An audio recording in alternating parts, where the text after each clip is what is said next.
Money FM 89.3. Best of breakfast. Morning Shot.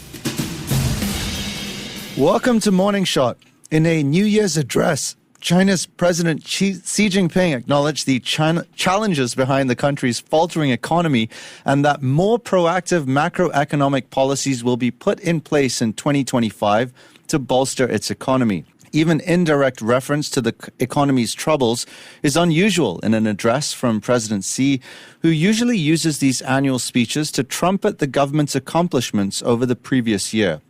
While Beijing has unveiled a string of aggressive measures aimed at bolstering growth in recent months, economists have warned that more direct fiscal stimulus aimed at shoring up domestic consumption is needed to restore full health in China's economy. What's in store for the world's second largest economy in 2025 amid a slew of uncertain geopolitical conditions?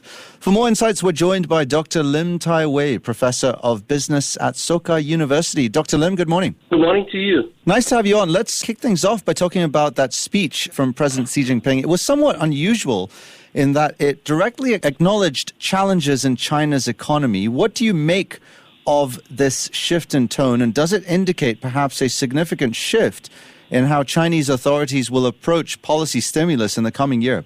Well, there's an attempt to sort of address the geopolitical changes in the world, and it's to prepare the audience, which is the Chinese people, for a turbulent world ahead, particularly with existing challenges and uncertainties that lies ahead in 2025. So there's an acknowledgement that there's a need to tackle existing challenges, for example, like the property sector weaknesses, as well as the incoming administration in the U.S. and the uncertainties of its policies towards China. So these speeches to sort of pre-warn people, China, that it's going to be a rocky road ahead. Okay, a caveat of sorts, if you will.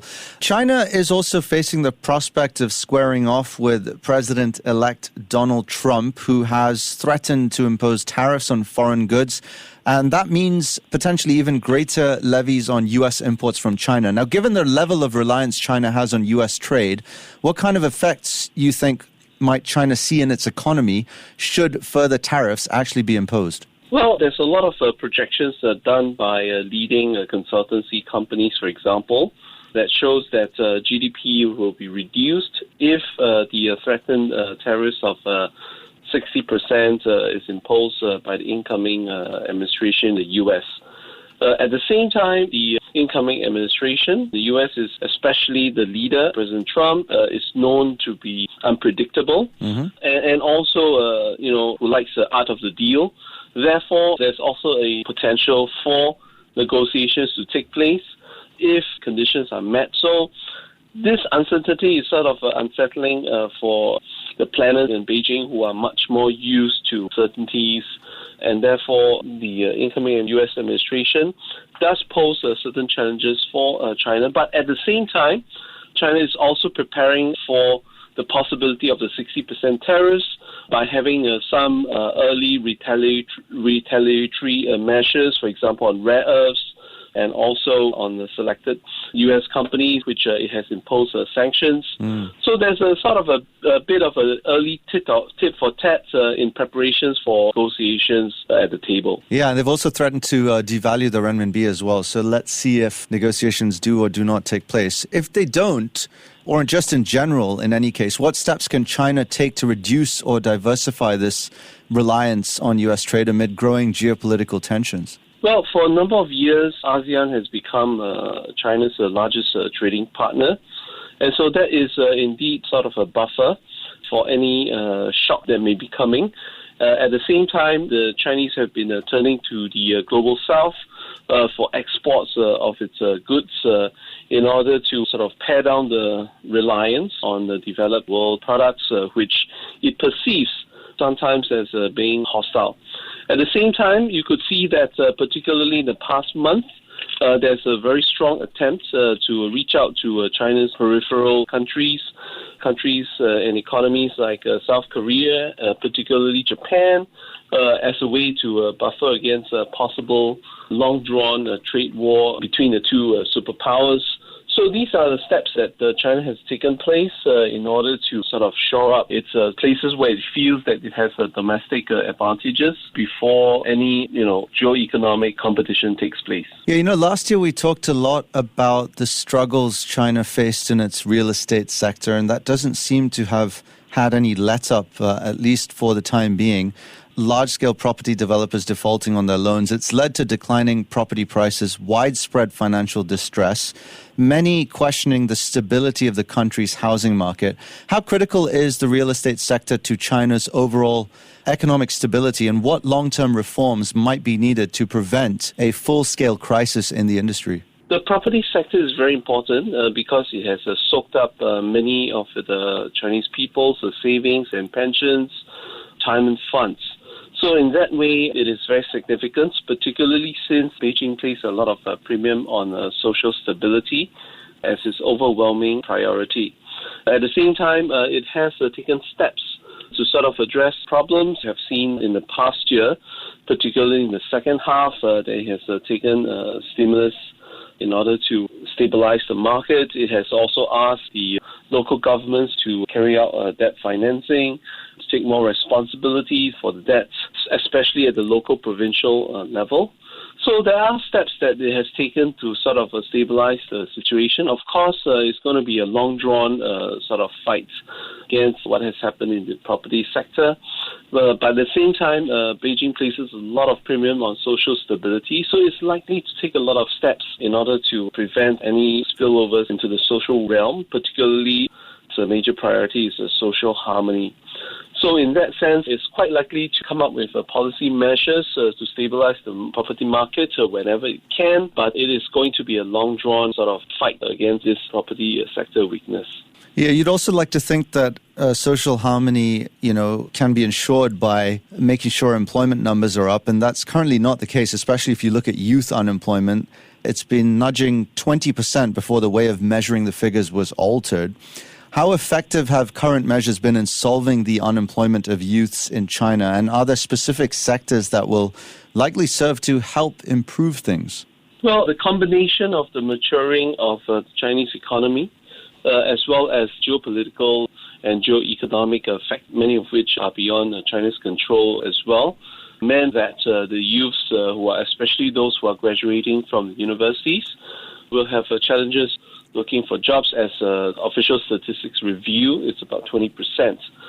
There are sort of structural challenges, particularly that of a mature economy that has to be managed. And so indeed, the Chinese have been asking the youths to mitigate their expectations. There were also calls that some of them may have to prepare to eat bitterness last year. And at the same time, they have sort of told the youths to manage social expectations carefully. This has also led to an explosion of the informal, of entrepreneurial energies in the informal economy.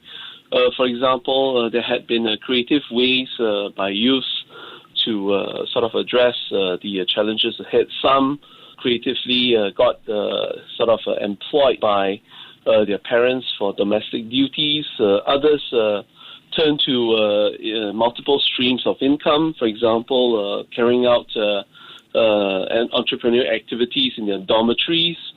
So there are various ways in which entrepreneurial energies are released, but the most important sort of adjustment mechanism is probably to mitigate and manage expectations by youths, particularly those of university graduates. So this has been what is happening as the youths cope with the expectations and economy that is both confronting maturity as well as geopolitical challenges.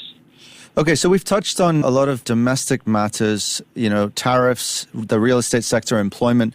Let's look further afield. There's been a big spotlight on China owing to recent reports of cyber attacks, such as the hack of the U.S. Treasury Department. Now, Given that and other external pressures, how do you see China navigating its economic strategy this year? Will there be a risk that such issues surrounding international relations could derail its efforts to recover? Well, a couple of years back, China has already instituted what is known as a dual circulation economy. Dual circulation referring to two rings of economy, one that's domestic, in which China will rev up and encourage domestic consumption in order to sort of mitigate the drop in exports, for example, to the U.S. or other developed economies, which it perceives as having sort of a strained or difficult relations with.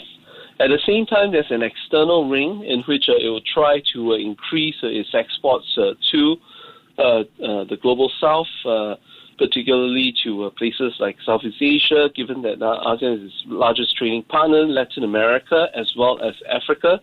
In many of these countries, China is already the number one trading partner for the entire bloc or for many countries within those regional areas.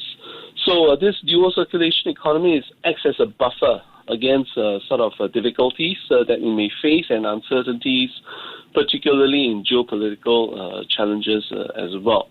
At the same time, it also appears that the anti-corruption campaign is marching ahead with progress, and this is likely to continue in 2025 as it sees corruption as a scourge for the economy, and that it can address sort of the mechanisms and the workings of the system if the bad elements are removed, while at the same time encouraging spending by its people, particularly its consumers, to spend in order to rev up the domestic consumption and to ward off the dangers of deflation.